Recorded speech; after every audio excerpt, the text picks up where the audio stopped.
माना जाता है कि मानव जाति की यात्रा लाखों वर्ष पहले दक्षिण अफ्रीका से शुरू हुई और दुनिया भर में फैली। इसने हिमालय से होते हुए भारत के दक्षिणी द्वीप तक यात्रा की। भारत में आदिवासियों की 400 से अधिक श्रेणियां हैं, जो देश की कुल जनसंख्या का 10% है। भारतीय आदिम जाति सेवक संघ राष्ट्रीय स्तर पर एक प्रमुख कल्याणकारी संगठन है, जो आदिवासियों, आदिम जनजातीय समूहों, महिलाओं, बच्चों और समाज के कमजोर वर्गों के सुधार के लिए समर्पित है। और इसका गठन 24 अक्टूबर 1948 को समर्पित समाज सेवक और महात्मा गांधी के करीबी सहयोगी पूजनीय ठक्कर बापा जी ने किया था। संघ के पहले अध्यक्ष भारत के प्रथम राष्ट्रपति डॉक्टर राजेंद्र प्रसाद थे, जो आजीवन अध्यक्ष बने रहे।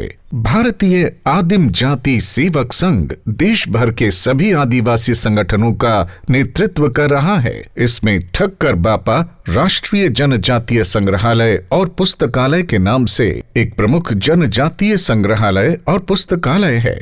जनजातीय मामले मंत्रालय द्वारा वित्त पोषित आधुनिक रूप से विकसित राष्ट्रीय अद्वितीय जनजातीय संग्रहालय का उद्घाटन भारत सरकार के जनजातीय मामलों के माननीय मंत्री श्री अर्जुन मुंडा द्वारा किया गया। ये संस्था का स्थापना 24 अक्टूबर 1948 में हुआ। ये जब ठक्कर बापा, जो खुद ही एक बड़े इंजीनियर थे और उगांडा में पहले रेलवे लाइन बिछवाया था, जब गुजरात में आए और सूखा पीड़ित राजस्थान गुजरात का दौरा करते करते आदिवासी क्षेत्रों में चले गए। हालांकि देशवासी आदिवासी लोगों को जानते थे कि वो अलग जंगल में रहते हैं, जानवरों का कच्चा मांस खाते हैं, पौधे या ये उनका छाल पहनते थे, लेकिन वो रुचिकर नहीं है। वास्तविकता यह है, इन लोगों ने देखा कि इन लोगों का जो भाषा, संस्कृति, परंपरा, जीवन शैली और ट्रेडिशन, ये सब अभिन्न है और एक नूतन प्रेरणादायक है। तो इन लोगों ने उस समय तक देशवासी ज़्यादा दलितों को जानते थे। तो ठक्कर बापा भी गांधी जी के एक शिष्य थे और गांधी जी से पूछा, महात्मा जी, मैं जहाँ गया, मैं एक भिन्न, बहुत ही रुचि संपन्न सभ्यता को देखा और समुदाय को देखा, ये लोग आदिवासी हैं। तो गांधी जी ने कहा, ठीक है, मैं दलितों को सेवा करता हूँ और आप इन आदिवासियों का सेवा करना। तो गांधी जी ने ही इनको बापा का नाम से संबोधित किया, ठक्कर बापा। उनका पूरा नाम है अमृतलाल भी ठक्कर। तो ठक्कर बापा गुजरात से हैं। जैसे उन दिनों में भी हम बताए थे कि गुजरात में ज़्यादा आदिवासी हैं भील। तो एक भील सेवा मंडल नाम का एक रीजनल प्रांतीय संस्था दाहोद में था, वो 1922 से काम कर रहा था।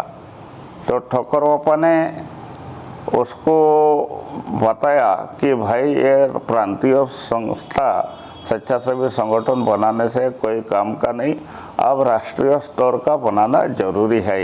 इसीलिए कि आज़ादी के बाद भारत सरकार का इतना बड़ा प्रशासनिक व्यवस्था नहीं था, इतना इंफ्रास्ट्रक्चर भी नहीं था, जहाँ दुर्भेद्य अगम्य जंगल पहाड़ में जा कर के आदिवासियों तक सेवा पहुँचाने के लिए। तो इसलिए ठक्कर बापा ने सोचा, इसके लिए एक स्वेच्छासेवी संगठन का आवश्यकता है इन लोगों के बीच काम करने के लिए। तो उन्होंने भील सेवा मंडल गुजरात, आदिम जाति सेवा मंडल रांची और वनवासी सेवा मंडल मंडला मध्य प्रदेश, ये सारे संस्था उन दिनों अपने अपने राज्यों में काम कर रहे थे। इन लोगों को एफिलेटेड किया इसके साथ, और यहाँ का संविधान बना कि इसको एक umbrella organisation in federal structure बनाना है।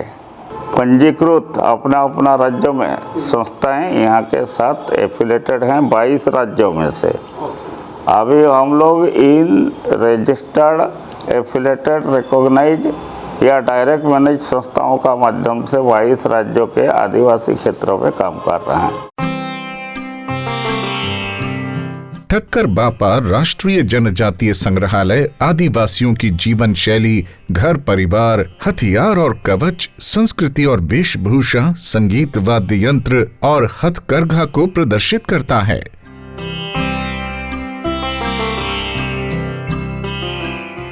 संघ का मुख्य उद्देश्य आदिवासी समुदायों और अर्ध घुमंतु और विमुक्त जाति समुदायों और समाज के कमजोर वर्गों सहित आदिम जनजातीय समूहों के एकीकृत कल्याण, उनके सामाजिक, सांस्कृतिक, शैक्षिक और आर्थिक विकास को बढ़ावा देने और उनके संवैधानिक अधिकारों की रक्षा के लिए काम करना है, ताकि वे सामान्य नागरिक के रूप में राष्ट्रीय स्तर पर अपनी हिस्सेदारी निभाने में सक्षम बन सकें।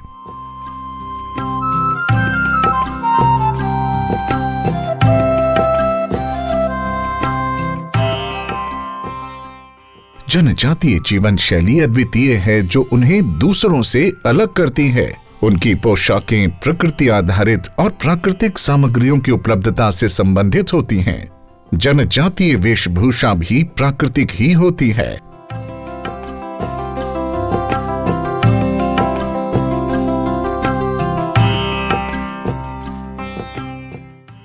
हमारे देश में लगभग सभी राज्यों में जनजातीय आबादी है।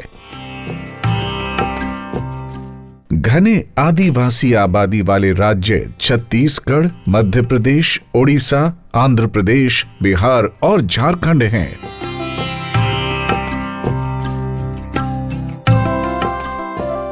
हिमाचल प्रदेश, उत्तराखंड, अरुणाचल प्रदेश, त्रिपुरा, मणिपुर, सिक्किम, नागालैंड, मेघालय, असम, जम्मू कश्मीर आदि जैसे पहाड़ी राज्यों में भी बड़ी संख्या में आदिवासी रहते हैं।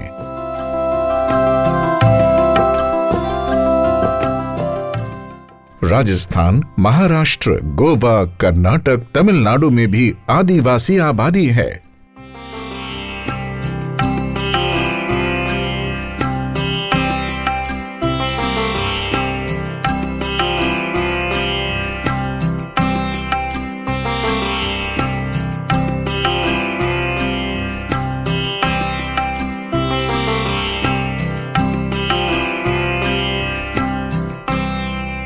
संस्था का मुख्य उद्देश्य तो यही था, इंटरेस्ट में बहुत बड़ा होर्डिंग हम लोग ने लगाया कि आदिवासियों का सामाजिक, सांस्कृतिक, परंपरा, जीवन शैली को बाकायदा बरकरार बचा के रखना है, संरक्षित करने के है।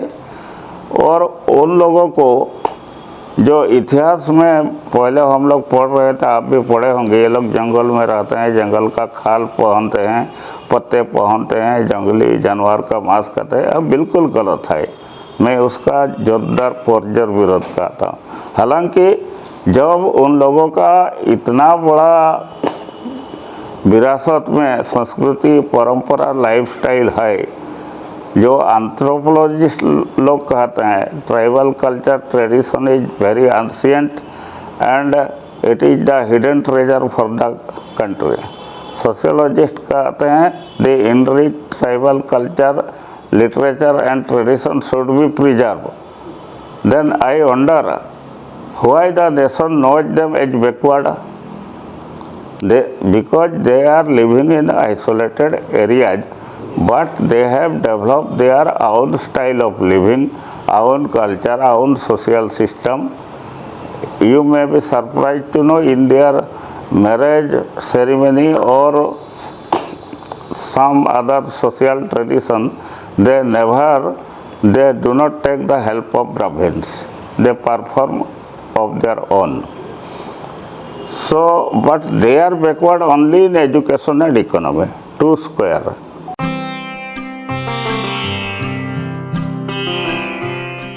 आदिवासी घरेलू सामान स्वयं विकसित हस्तशिल्प कौशल को अपनाकर बनाए जाते हैं।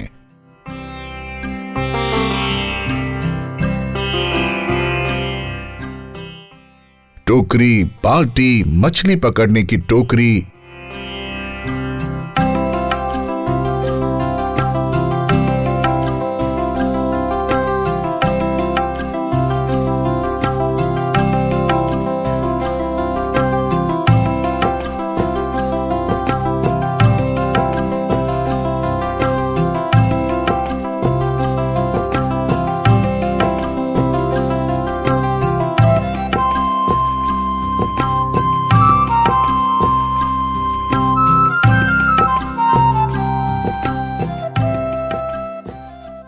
मिट्टी के बर्तन, थाली, लकड़ी के बर्तन, लकड़ी के कंटेनर आदि जैसी वस्तुओं की खरीदारी के लिए वे बाजार पर निर्भर नहीं रहते हैं।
अस्त्र शस्त्र और हथियार लोहार द्वारा बनाए जाते हैं जो खुद भी जनजातीय होते हैं।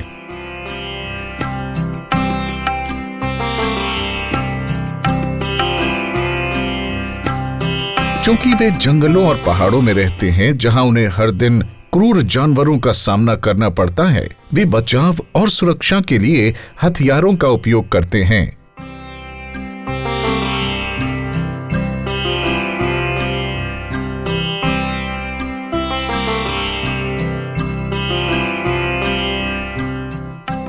उनसे शिकार करते हैं और यही उनकी परंपरा है। वे विभिन्न प्रकार के हथियारों का उपयोग करते हैं और हथियारों में धनुष, बाण,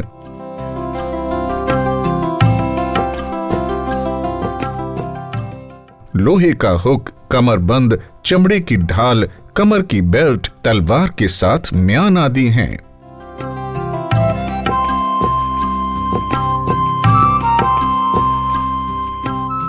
आदिवासी संस्कृति अपनी जीवन शैली से जुड़ी हुई है और उनकी पहचान को सबसे अलग बनाए हुए है। उनकी अपनी अलग अलग पोशाकें हैं, जैसा कि आप यहाँ मुखौटे, फेस मास्क, पीतल के सींग, मालाएं और अन्य पोशाक देख सकते हैं।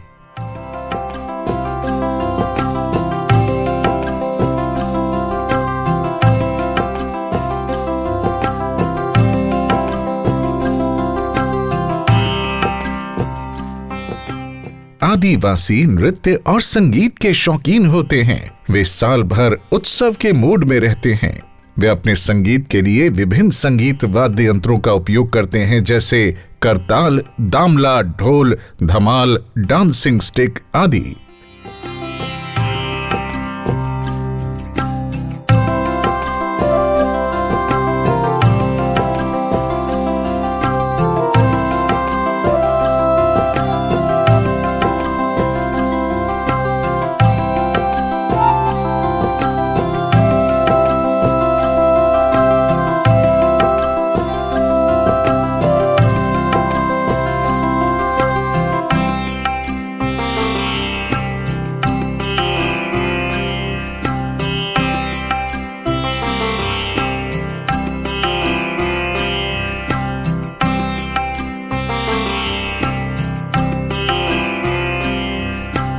भारतीय आदिवासी हथकरघा पोशाकों का उपयोग करते हैं। ये पोशाकें वे खुद हाथों से तैयार करते हैं।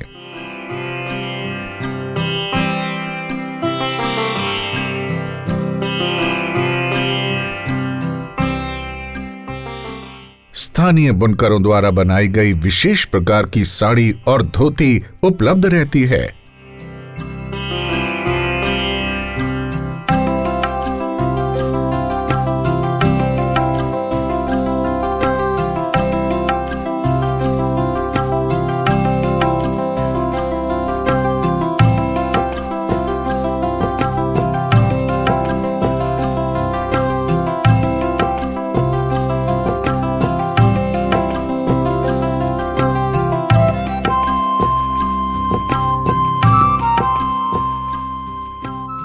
ठक्कर बापा राष्ट्रीय पुस्तकालय देश के सबसे समृद्ध ज्ञान केंद्रों में से एक है। पुस्तकालय में स्वतंत्रता आंदोलन में आदिवासी नायकों की भागीदारी, जीवन शैली, संवैधानिक प्रावधान, सामाजिक न्याय, सांस्कृतिक मेल जोल और हर्बल दवाओं के बारे में दुर्लभ पुस्तकें शामिल हैं।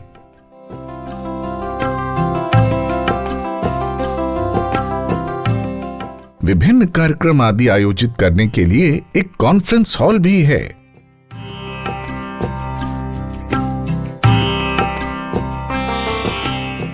अनुसूचित जाति की कन्याओं के बीच आधुनिक सुविधाओं के साथ शिक्षा को प्रोत्साहित करने के लिए इस परिसर में एक आदिवासी कन्याओं का छात्रावास है।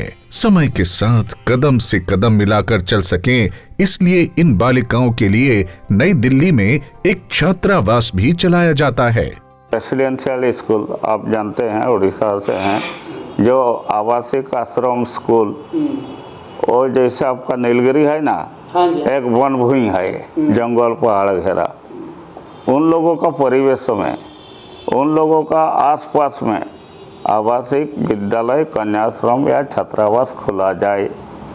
और वहाँ उन लोगों का जो रुचि है, जैसे हम भी आश्रम स्कूल के प्रोडक्ट हैं कि यहाँ एग्रीकल्चर करो, ब्लैक स्मिथ वोकेशनल में था, कारपेंटरी था, हाँ, सिवन, ये टेलरिंग वगैरह था। राजधानी में जब हम गए, हम खुद भी गुस्सा करते थे, हम लोग यहाँ पढ़ने आए हैं ना लंगोल चलाने के लिए, पढ़ने आए हैं ना ये लकड़ी का कारपेंटरी काम करने के लिए, ये सब जरूरी था। आश्रम का मतलब आओ श्रम करेंगे, इसका मतलब है आश्रम।